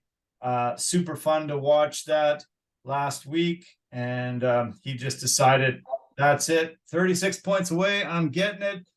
He was able to get 38 points, break the record. They stopped the game, brought Kareem out. He passed the ball to him, passed the torch over. Loved how many celebrities were there, and it was just a phenomenal moment. I was so happy that I got to watch it live. One of the greatest sporting moments in the history of sports. Oh yeah, absolutely. I appreciate the fact that they took their time. I appreciate the fact that they gave him his due, because this was an incredible record that nobody would have ever thought he would break. Yeah. Yeah, to be a pass first guy right from the jump and come in, have this long of a career and still be so dominant 20 years in, and be able to touch a record like that almost nobody thought would be broken. Kareem had played just so many games, and he had his unstoppable sky hook. There was a lot of rumors or thoughts that he's going to break it with a sky hook, but he did his patented fadeaway shot that almost is unstoppable as well, and was able to get the points. He only got 2 more points after the record, and he hasn't played a game since. So he was banged up in that game. Obviously, he hasn't played a minute since. He missed the game again tonight. Wow. So you know what? He probably willed himself just to get the record. Like you said, he was banged up, and he's not a young man anymore. He's not a young man, but the fact that he's able to average 30 points at his age, first off, nobody's ever done that before. Only him. Yeah. That's how amazing LeBron is. Yeah. Yeah, I love it. And I just can't say enough. Incredible career. That was so good. I decided I needed to see it live somewhere in a bar, and I convinced them to put the sound on, and as it got closer, it was really exciting, and a lot of people started paying attention, and it was nice to see it among some people that really wanted to be witness to it. And it's, to me, it's one of the greatest moments in sports history. Definitely one of the top moments all time of NBA history.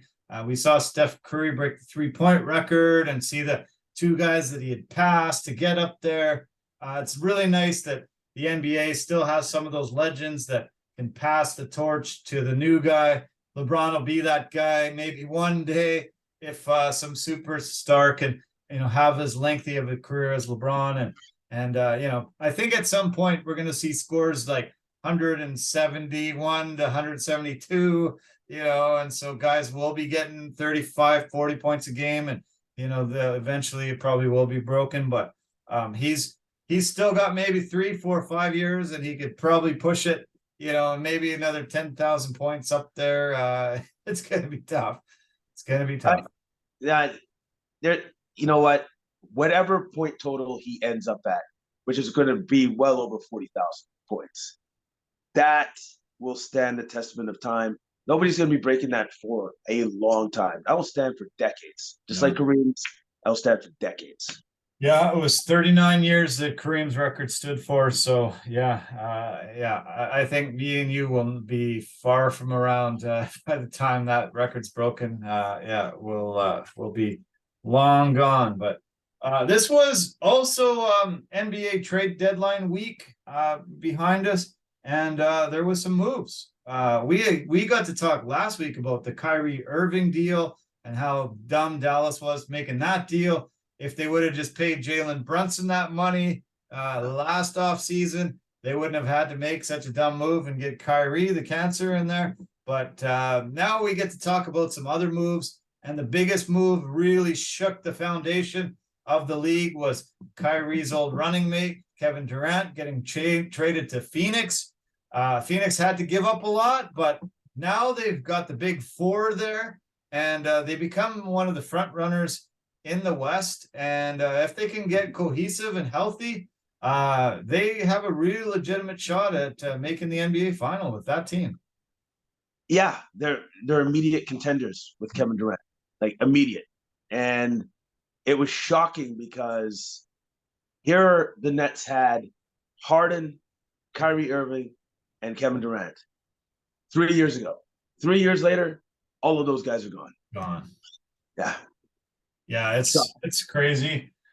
I've decided I'm going to put the word out to Steve Nash that he can go back to Brooklyn now, because all those cancers that got him fired are no longer there, and he'll be able to have a great team. They were probably the most hated team in many years. I think the team that they've assembled now in Brooklyn might be the most fun team, might be the most lovable team, because they're just a bunch of casts off that actually are pretty decent players and will be really fun to watch. And it's no more egos. It's just some fun basketball to be had. And I'm glad all three of those guys, some of the worst teammates that have ever existed in the NBA, are all gone now. And Brooklyn could be actually fun to watch. Yeah. Brooklyn now is now fun to watch. They probably actually now have a better culture there because all of those guys are now gone. Yeah, so yeah, I hope Steve makes the phone call. Hey, Sean, you got a job there? You want to hire me back now that all those guys are gone that didn't want me there? I think Phoenix gave up a lot. You mentioned Mikal Bridges when I sent out the info to you about what the trade was. He is an incredible talent. I watched him tonight with the Nets. Cam Johnson, they got Spencer Dinwiddie there, but Mikal Bridges was a lot, and I don't think Phoenix wanted to give him up, but the deal, I guess, wasn't going to be consummated unless he was part of the deal. Yeah, and that's a big loss for Phoenix. It's a big loss because he's so good defensively. Like he was one of their stalwart defenders. So, and then also too, like giving up Cam Johnson, who's another great piece that the Nets managed to get. But you know what? That's the deal that you got to make. If you want a guy of that caliber, these are things that you have to give up. What is your prediction for Phoenix? Are they going to be able to pull this together, and are they going to go on a run in the playoffs? I think they definitely are going to pull it together. I think now that KD actually has like a real point guard that's going to help distribute the ball, and Chris Paul. Yeah, I think they're going to make a run. Once they get that cohesiveness going on, it might take a couple games, obviously. But once that happens, they're going to be a tremendous threat in the West. I think Denver's looking great this year. They've been able to have Jokic at the MVP level again. Jamal Murray's back playing well. Michael Porter's good. Aaron Gordon's been good there. They are the class of the West right now, but I think it's going to be pretty crazy in that spot. What about Dallas? Now that Kyrie's there with Luka, do you think Dallas has a shot to, maintain their current position in top 4 or 5 in the top 4 or 5 in the West? I think they'll maintain their position, but I feel that the team doesn't have enough pieces to really threaten anybody. Like Luka's that good that they have a chance to win a playoff series, but I think that's about it. Yeah. Possibly one. That's it. I gave you the good news that Gary Payton II was coming back to Golden State, and then all of a sudden, it was held up, and there was some talk that maybe this deal might get jettisoned, might not happen at all. Golden State has accused Portland of not divulging the full injury details of Gary Payton, who had off-season abdominal surgery, missed the first 35 games of the year. And they say that he's not going to be ready for a month or two to play games. He had played a few games in Portland before this deal, but once they got the physical, once they got some information from him, they have accused Portland of dirty trading and not dealing really well with it. What do you think of all this that sort of was holding up a 4-team trade, 4 guys trading, changing teams? Yeah, it was perplexing because this is like that usually never happens, where another team doesn't divulge the full severity of another player's injury because of the complexity of the trade. So many teams are involved. I don't know if Portland's going to get sanctioned for this. I don't know if they're going to get fined for this, but maybe they should, because the NBA can't have these things happen. Yeah. Can't be it. Well, the Warriors had to give up some draft picks, and James Wiseman, who might go down as one of the biggest busts in NBA history, number 2 overall pick.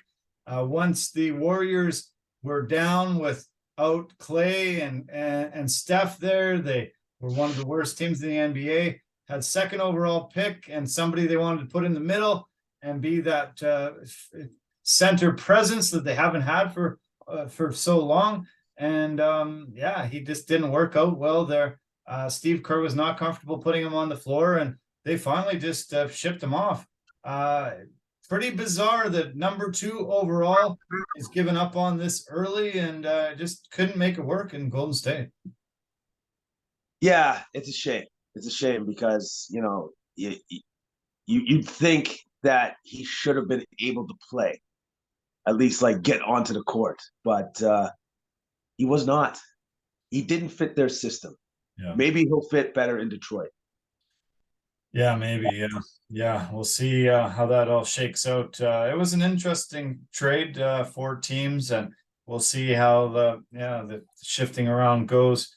I was quite surprised. I love Gary Payton. Let's hope that he can get back to 100% health and can help the Warriors on a playoff run. Hopefully he can get healthy enough by the playoffs. Yeah, I hope so too as well, because I still love the trade, and hopefully they keep it. Yeah. Lakers made a bunch of acquisitions. Did you like what they did? Yeah, I was impressed with the moves that they made. I was actually super impressed. I thought that their GM, Rob Pelinka, is it? I thought he made some great moves. I thought he made some really, really good moves. Okay, so they finally got rid of Russell Westbrook, who had been rumored for a very long time. He is now in Utah, but there's been a lot of talk that he's mulling over what to do. They said they would welcome him with open arms, but if he doesn't want to go there, they're going to look at a buyout situation.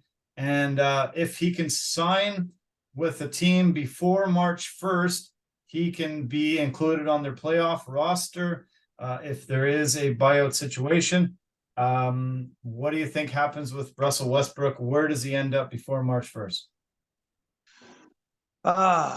Well, that's just the thing. Like, what team would actually want his services?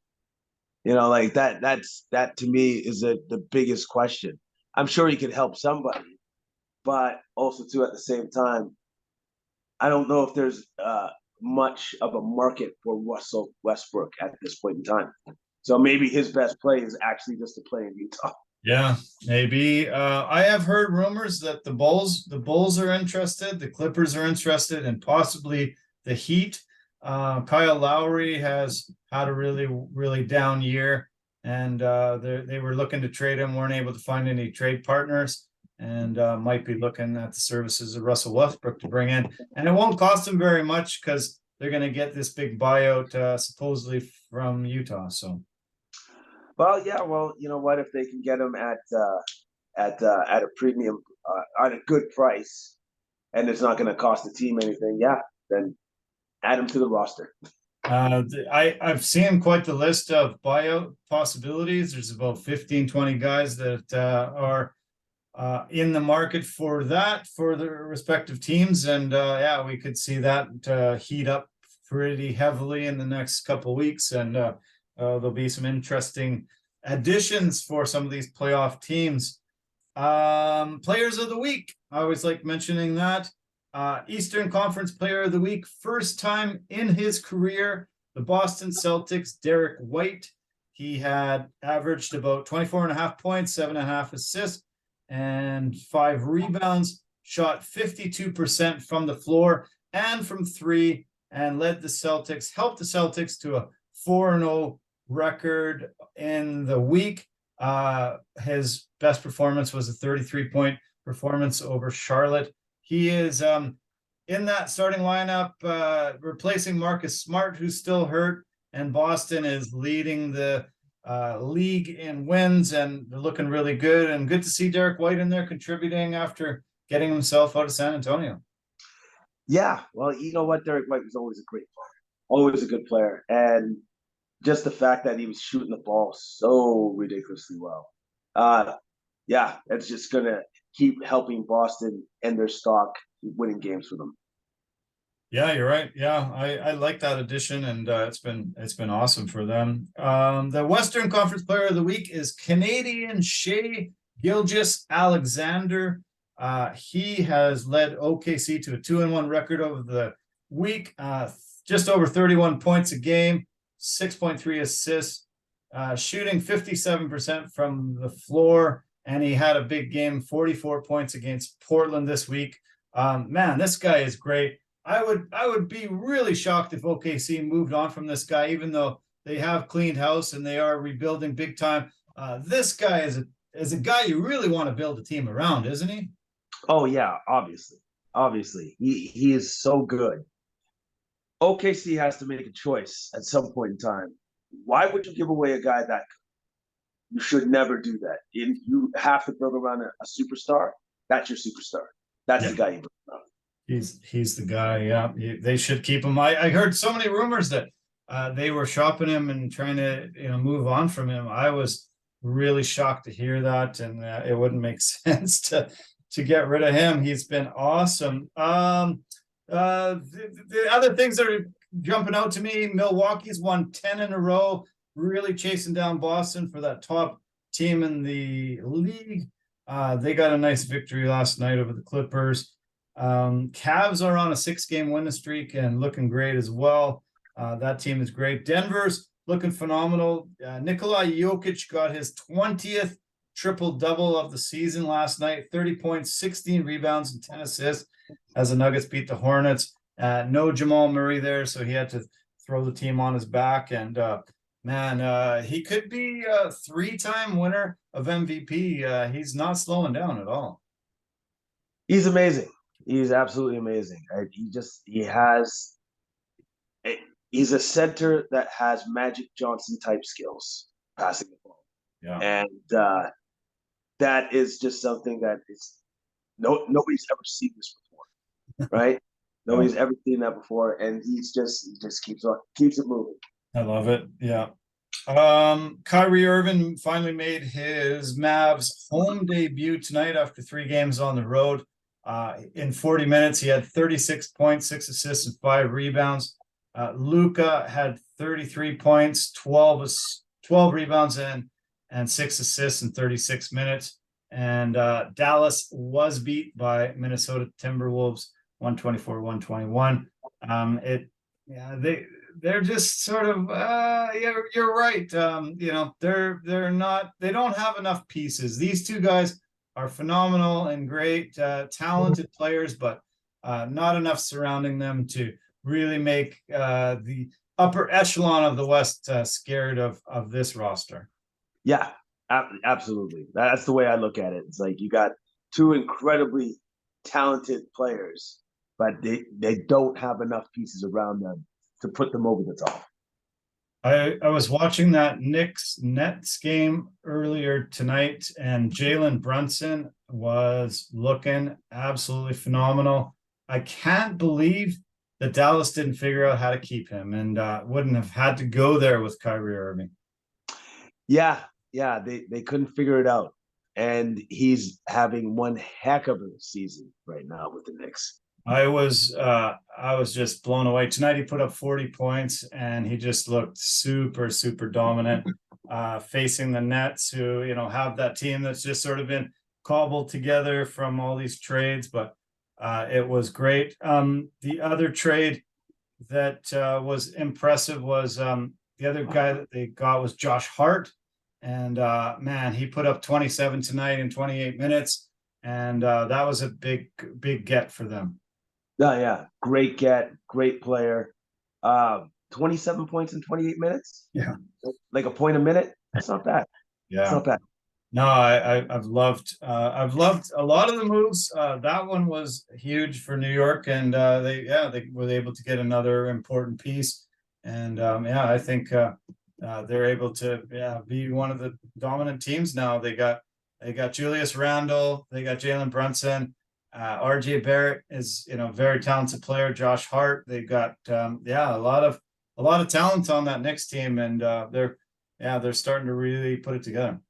Yeah, no, they are starting to put it together, and they're going to make some noise in the playoffs. Okay, man. Well, I just saw the Warriors win tonight. They were able to beat the Wizards, and that was a great victory for Warriors. This was fun. Hey, man, I'm glad you enjoyed the UFC and the Super Bowl, and I'm glad you had a 3-day weekend as well. Maybe you'll join me in permanent retirement one day soon, and we can just enjoy sports every day, not even have to worry about going into film. But I'm sure you'll be enjoying yourself back tomorrow. Have a great day working, have a good week ahead, and let's talk around the All-Star game. It'll be fun to check out how that turns out. Oh, definitely. We'll keep in touch and watch that All-Star game because it's going to be fun. Okay, man. Cheers. Take it easy. All right. Good night. Bye for now. Okay. Thanks so much, everybody. That was great. Almost a couple hours talking. A lot of fun to break down all that. Holy cow. And thanks to our partners and sponsors. Really appreciate your support as always. Anchor.fm. Easiest place to make a podcast and phenomenal at posting on multiple podcast platforms for us. You can do what Jason and I just did here. Just go over to anchor.fm. Verbero, the hockey equipment and apparel company, industry leader in technology, performance, and value. And of course, the V350 stick is a must-have for any hockey player in your midst. Pampas and Possibilities, designers of West Coast pretty things for your home. Just get them to come in and spruce up your home. You will be glad you did. And Forever Living, the aloe vera company for health and beauty products. You can purchase products on our website, completesportsmedia.com. So again, thanks a lot. I really look forward to this week because I'm not having to go into work first thing, and I can really concentrate on this podcast and the website and a lot of cool things that I like to do. Lots of fun sports ahead, and take care of yourself. Have a great week, and we will talk to you soon. Love you. Bye for now.